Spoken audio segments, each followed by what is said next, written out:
Contract వ్యవసాయ చట్టం.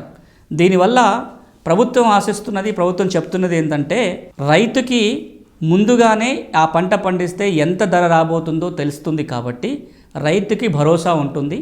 రైతు కళ్ళంలోనే వచ్చి కంపెనీ కొనుగోలు చేస్తుంది కాబట్టి మార్కెట్లో ఉన్న చిక్కులు, మార్కెట్ తీసుకెళ్ళి అమ్మాల్సిన బాధ్యత కూడా రైతు మీద ఉండదు.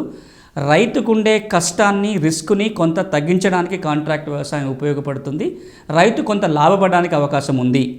అదేవిధంగా కంపెనీల వైపు తీసుకున్నట్లయితే వాళ్ళకి కావాల్సిన టైంకి కావాల్సిన నాణ్యతతోటి పంట ఉత్పత్తులు వాళ్ళ చేతికి అందుతాయి కాబట్టి వాళ్ళకి కూడా ఉపయోగంగా ఉంటుంది. ఇక మూడోది ఏంటంటే, ఇలాంటి స్వేచ్ఛ ఇస్తేనే పెట్టుబడులు రావడానికి అవకాశం ఉంటుంది వ్యవసాయ రంగంలో.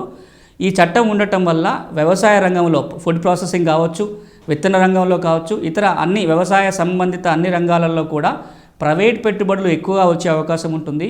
దాని ద్వారా వ్యవసాయం, రైతు బాగుంటారు అనేది ప్రభుత్వం ఈ చట్టం ద్వారా చెప్తున్న అంశం.